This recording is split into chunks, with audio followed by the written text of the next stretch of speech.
Hi అండి, నేను మీ కేదారేశ్వర్ని. Welcome to Kedar's kitchen channel. ఈ రోజు వీడియోలో నేను వెరైటీగా బ్రేక్ఫాస్ట్ రెసిపీని చూపించబోతున్నానండి. రసం వడ రెసిపీని చూపించబోతున్నాను. ఒకే ఒక్క మినపప్పుతో ఇలా చక్కగా టేస్టీగా వడ రెసిపీని చేసుకోవచ్చు. చాలా అద్భుతంగా కాదు, టేస్టీగా కూడా ఉంటుందండి.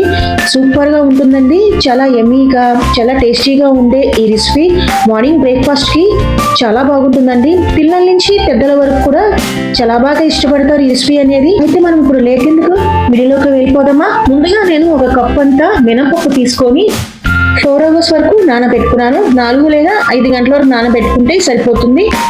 ఇప్పుడు నేను మిక్సీ జార్లో వేసుకొని 1/2 కప్ అంత వాటర్ యాడ్ చేసుకొని చూడండి, ఈ విధంగా ఉండేలాగా నేను చక్కగా మెత్తగా పేస్ట్ చేసుకున్నాను. పిండి బాగా ఇలా మెత్తగా సాఫ్ట్గా పేస్ట్ చేసుకున్నాను కదా. ఇప్పుడు గిన్నెలో వేసుకుంటున్నాను. చూడండి, మీకు ఒకసారి చూపిస్తున్నాను. ఈ విధంగా ఉండాలండి కన్సిస్టెన్సీ అంతా. మనకి చిన్న చిన్న బోండాల్లాగా వేయడానికి చాలా బాగుంటుంది. ఇప్పుడు నేను పిండిని పక్కన పెట్టుకున్న తర్వాత కళాయిలో 3 టేబుల్ స్పూన్ అంతా ఆయిల్ వేసుకొని 1 టీ స్పూన్ అంతా ఆవాలు, 1 టీ స్పూన్ అంతా జీలకర్ర వేసుకుంటున్నాను. కాస్తంత చిటపటలు ఆడిన తర్వాత అందులోకి నేను మీడియం సైజు ఉల్లిపాయల్ని ఇలా చాప్ చేసుకున్నానండి. సన్నగా ఇలా చాప్ చేసుకుంటే మనకి గ్రేవీ అనేది చాలా బాగుంటుంది. అంతేకాదు టేస్ట్ కూడా సూపర్గా ఉంటుందండి. ఇలా చిన్న చిన్న ముక్కలుగా చాప్ చేసుకున్న తర్వాత 1 రెమ్మ కరివేపాకు వేసుకొని ఇలా ఫ్రై చేసుకుంటున్నాను. ఆ తర్వాత 1/2 స్పూన్ అంతా ఇంగువ వేసుకొని ఇలా కలుపుకుంటున్నాను. ఇదంతా కాస్తంత మెత్తగా అయిన తర్వాత 1 టీ స్పూన్ అంతా అల్లం వెల్లుల్లి పేస్ట్ వేసుకొని చక్కగా ఇలా పచ్చి వాసన పోయే వరకు కలుపుకుంటున్నానండి.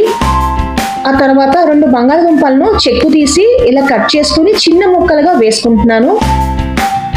చూడండి, ఆ తర్వాత నేను 1 టీ స్పూన్ అంత ఉప్పు వేసుకున్నాను. ఉప్పు మాత్రము మీరు చూసి వేసుకోండి. నేనైతే మీడియం స్పైసీగా చేసుకుంటున్నాను ఈ రెసిపీ అనేది. ఇప్పుడు 2 నిమిషాల తర్వాత మూత పెట్టి కుక్ చేసుకున్నాను కదా. ఇప్పుడు 2 నిమిషాల తర్వాత మనకు కుక్ అయిపోయింది కదా. 2 టమాటాలను ఇలా నేను చాపర్లో చాప్ చేసుకున్నానండి. 1 పచ్చిమిర్చిని ఇలా కట్ చేసి వేసుకున్నాను. సో ఒకసారి ఇలా కలుపుకుంటున్నానండి. 1/2 స్పూన్ అంత పసుపు వేసుకొని ఇలా కలుపుకుంటున్నాను. ఇదంతా బాగా కలిసేలాగా కలుపుకుంటున్నానండి. సో ఆ తర్వాత ఇప్పుడు నేను 1 టేబుల్ స్పూన్ అంతా సాంబార్ మసాలా పౌడర్ వేసుకుంటున్నాను. సాంబార్ మసాలా పౌడర్ వేయడం మూలంగా మనకి ఈ రెసిపీకి చాలా అద్భుతమైనటువంటి టేస్ట్ అనేది ఉంటుందండి. ఆ తర్వాత నేను 1 టీ స్పూన్ అంతా కారం వేసుకుంటున్నాను. ఒకసారి ఇలా బాగా మిక్స్ చేసుకుంటున్నానండి. ఆ తర్వాత ఒక 1 లీటర్ వరకు వాటర్ అనేది యాడ్ చేసుకుంటున్నాను. ఒకసారి మూత పెట్టుకొని ఒక 2 మినిట్స్ వరకు కుక్ చేసుకుంటున్నాను.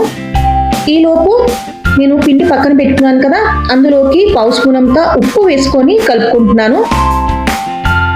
బాగా జారుగా కలుపుకుంటున్నానండి. చూడండి, మీకు చూపిస్తున్నాను కదా, చిన్న చిన్న పునుగుల్లాగా వేయడానికి మనకి ఈ మాత్రంగా ఉంటే కన్సిస్టెన్సీ సరిపోతుందండి. మీకు ఒకసారి చూపిస్తున్నాను చూడండి. ఇలా ఉంటే మనకి పిండి అనేది పర్ఫెక్ట్గా ఉందని అర్థము. ఆ తర్వాత ఇప్పుడు నేను స్టవ్ మీద కూరని ఇలా కుక్ చేసుకుంటున్నాను కదా, అందులో ఒక పెద్ద సైజు నిమ్మకాయ అంతా చింతపండు తీసుకొని రసాన్ని ఇలా పోసుకుంటున్నానండి. 1/2 కప్ అంత వాటర్లో చింతపండు గుజ్జు పిండుకొని ఇలా నేను కర్రీలో యాడ్ చేసుకున్నాను. చూడండి, ఇలా పొంగు వచ్చింది కదా. ఇలా పొంగు వచ్చినప్పుడు ఈ వాటర్లో నేను చిన్న చిన్న పునుగుల్లాగా వేసుకుంటున్నాను.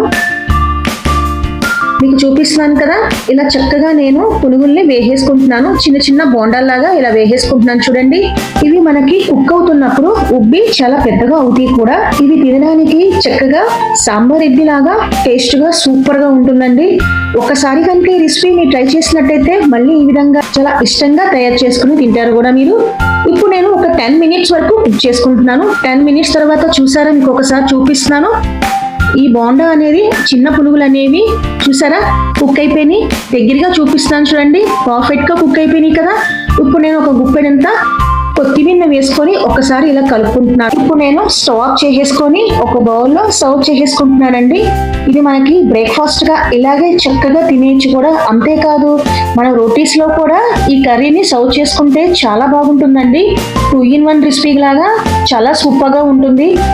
నాకైతే బాగా నచ్చేసింది ఫ్రెండ్స్. ఒకసారి ఈ హెల్దీ అనే రెసిపీని మీరు తప్పకుండా ట్రై చేయండి ఫ్రెండ్స్. అంతేకాదు ఎలా వచ్చిందనేది నాకు మీ కామెంట్ రూపాన తెలియజేస్తారు కదా. సో మీకు కట్ చేసి చూపిస్తున్నాను చూడండి. చాలా సాఫ్ట్ గా, చాలా జ్యూసీగా ఉందండి. వేడివేడిగా తింటే ఎక్సలెంట్ గా ఉందండి. అసలు చాలా బాగుంది కూడా.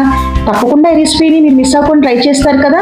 మరికెందుకు ఆలస్యం, తప్పకుండా మీ రెసిపీ ట్రై చేసి కామెంట్ లో మీ అభిప్రాయం తెలియచేయండి ఫ్రెండ్స్. ఇంకా మరికొన్ని వీడియోస్ కోసం నా ఛానల్ ని తప్పకుండా సబ్స్క్రైబ్ చేయండి, లైక్ చేయండి, ఇంకా షేర్ చేయండి.